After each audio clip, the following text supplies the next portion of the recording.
कुछ ही दिनों में अलास्का में एक ऐतिहासिक मुलाकात होने वाली है। अमेरिका के राष्ट्रपति डोनाल्ड ट्रंप और रूस के राष्ट्रपति व्लादिमीर पुतिन आमने सामने होंगे और एजेंडा होगा यूक्रेन युद्ध को खत्म करने की कोशिश।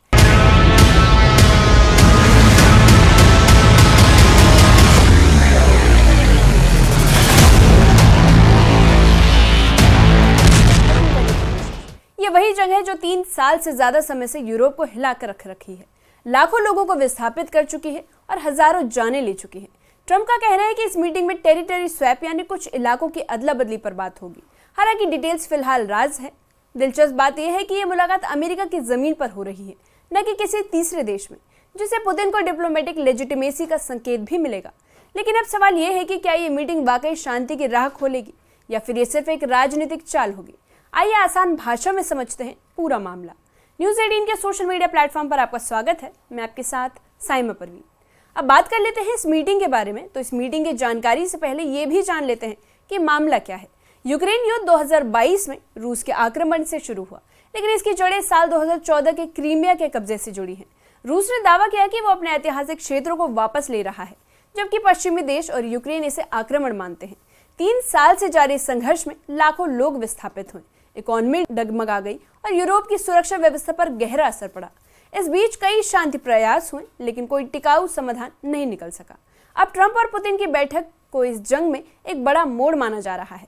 ट्रंप का कहना है कि वो एक ऐसा फॉर्मूला खोज सकते हैं जिसमें दोनों पक्षों को कुछ मिल सके, लेकिन जमीनी हकीकत यह है कि रूस और यूक्रेन की शर्तें अभी एक दूसरे से बहुत दूर है। अब आपको इस मीटिंग के बारे में बताते हैं। तो आमतौर पर इस तरह की हाई स्टेट बैठकों के लिए किसी तीसरे देश को चुना जाता है, लेकिन ट्रंप ने घोषणा की है कि वे पुतिन को सीधे अमेरिकी जमीन पर यानी अलास्का में होस्ट करेंगे।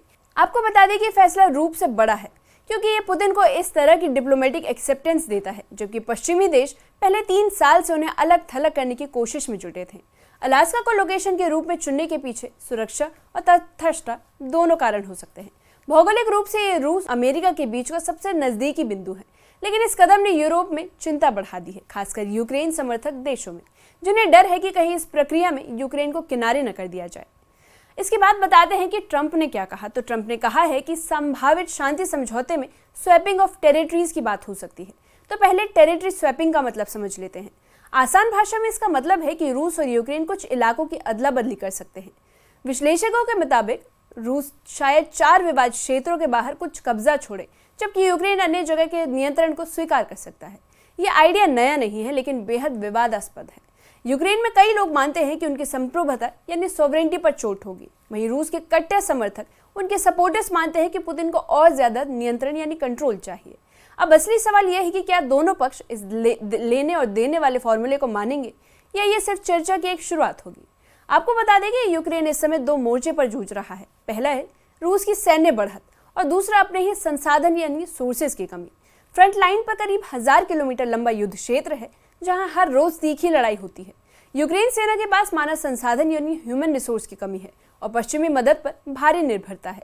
राष्ट्रपति ज़ेलेंस्की के लिए मीटिंग चुनौती भी है और मौका भी। अगर इसमें उन्हें शामिल नहीं किया गया तो ये उनके लिए कूटनीतिक झटका हो सकता है, और यही वजह है कि कीव इस मीटिंग पर नजरें गड़ाए बैठा है। आपको बता दें कि यूरोप में ये डर साफ दिख रहा है कि ट्रंप और पुतिन की मीटिंग कहीं यूक्रेन को टेबल से बाहर न कर दे।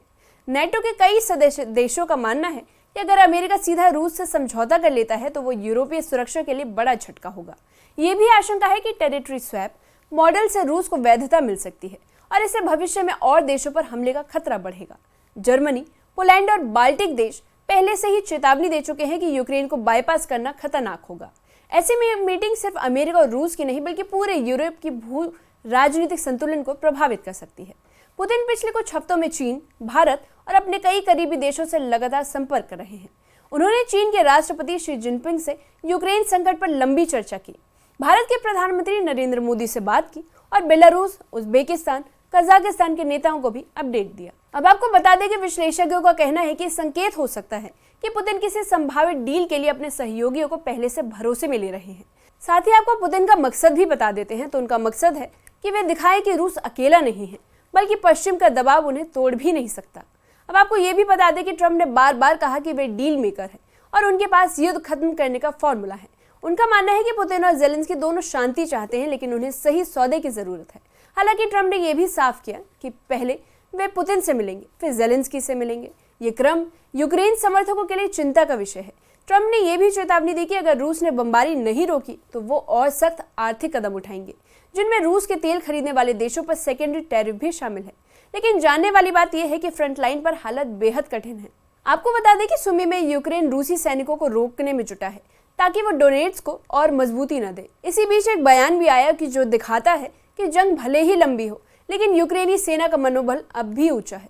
अब आपको पुतिन की स्ट्रैटेजी के बारे में बताते हैं तो institute for the study of war का मानना है कि पुतिन असल में युद्ध खत्म करने में दिलचस्पी नहीं रखते। उनका प्लान है कि वे पश्चिम और यूक्रेन को थका दे ताकि समय रूस के पक्ष में आ जाए। पुतिन मानते हैं कि लंबी जंग में रूस की अर्थव्यवस्था और सैन्य क्षमता टिक सकती है, जबकि यूक्रेन की निर्भरता पश्चिमी मदद पर भारी है। ऐसे में अलास्का मीटिंग भी पुतिन के लिए शायद एक समय खरीदने का तरीका हो। आपको बता दें कि पुतिन के शुरुआती दौर में अमेरिकी राष्ट्रपतियों से मुलाकातें आम थी, लेकिन साल 2014 में क्रीमिया कब्जे और साल 2016 के अमेरिकी चुनाव में दखल के आरोपों के बाद रिश्ते बिगड़ते चले गए और आखिरी बार पुतिन ने 2015 में अमेरिका का दौरा किया था, जब वे यूएन जनरल असेंबली में न्यूयॉर्क आए थे। वहीं साल 2021 में जो बाइडेन और पुतिन की मुलाकात जेनेवा में हुई थी, लेकिन उसके बाद से दोनों देशों के संबंध बेहद ठंडे होते गए। अब ट्रंप पुतिन मीटिंग इस ठंड को तोड़ सकती है या और गहरा कर सकती है, ये सवाल देखने वाला है। इन सब में ट्रंप का बयान भी सामने आ गया है। ट्रंप ने कहा है कि मीटिंग पहले हो सकती थी, लेकिन सुरक्षा इंतजामों के कारण इसे टालना पड़ा। अमेरिका और रूसी दोनों सुरक्षा एजेंसियां इस मीटिंग को हाई रिस्क मानती है, खासकर ये अमेरिकी जमीन पर हो रही है। अब आपको अलास्का की लोकेशन की नियंत्रण यानी इसके कंट्रोल के बारे में बताते हैं। तो अलास्का और उसके नियंत्रण या जो उसको आसान करते हैं, लेकिन फिर भी दोनों देशों की सीक्रेट सर्विस, इंटेलिजेंस एजेंसी और सैन्य बल मिलकर सुरक्षा की योजना बना रहे हैं। ट्रंप पहले ही रूस पर कई आर्थिक पाबंदियों का ऐलान कर चुके हैं और उन्होंने भारत पर भी 50% अतिरिक्त टैरिफ लगा दिया है, क्योंकि वह रूसी तेल खरीदता है। ये कदम भारत अमेरिका रिश्तों में तनाव ला सकता है, लेकिन ट्रंप का कहना है कि ये रूस की युद्ध फंडिंग रोकने के लिए जरूरी है। आर्थिक मोर्चे पर दबाव बनाना इस मीटिंग का एक अहम बैकग्राउंड फैक्टर है। आपको बता दें कि इस युद्ध में चीन रूस का बड़ा सहयोगी माना जाता है। पुतिन शी जिनपिंग की बातचीत में लंबी अवधि के समाधान पर चर्चा हुई, लेकिन अमेरिका मानता है कि चीन की सैन्य सप्लाई रूस की मदद कर रही है। अगर अलास्का में मीटिंग कोई डील बनती है तो चीन उसका सीधा हिस्सा न होते हुए भी परोक्ष रूप से बड़ा खिलाड़ी रहेगा। अब आपको आखिर में ये भी बता देते हैं कि अगर ये मीटिंग सफल रही तो यूरोप के सबसे बड़े संघर्ष यानी स्ट्रगल में एक नया चैप्टर शुरू हो सकता है। लेकिन अगर इसमें किसी सामान्य बातें हुई तो ये पुतिन के लिए सबसे जीतने का मौका होगा और ट्रंप के लिए राजनीतिक प्रचार भी होगा। असली टेस्ट ये होगा कि क्या यूक्रेन को इसमें बराबरी की सीट दी जाती है या नहीं। अलास्का की बर्फीली जमीन पर होने वाली ये मुलाकात गर्म राजनीतिक सवालों से भरी है, जिसके बाद सवाल उठते हैं कि क्या ट्रंप और पुतिन मिलकर सच में युद्ध खत्म करेंगे या फिर ये सिर्फ एक कूटनीतिक शतरंज की नई चाल है। जवाब आने वाले दिनों में मिलेगा, लेकिन इतना तय है कि इस मीटिंग पर पूरी दुनिया की नजरें टिकी है। इस मामले पर आप क्या सोचते हैं, कमेंट सेक्शन में कमेंट करके बताइए।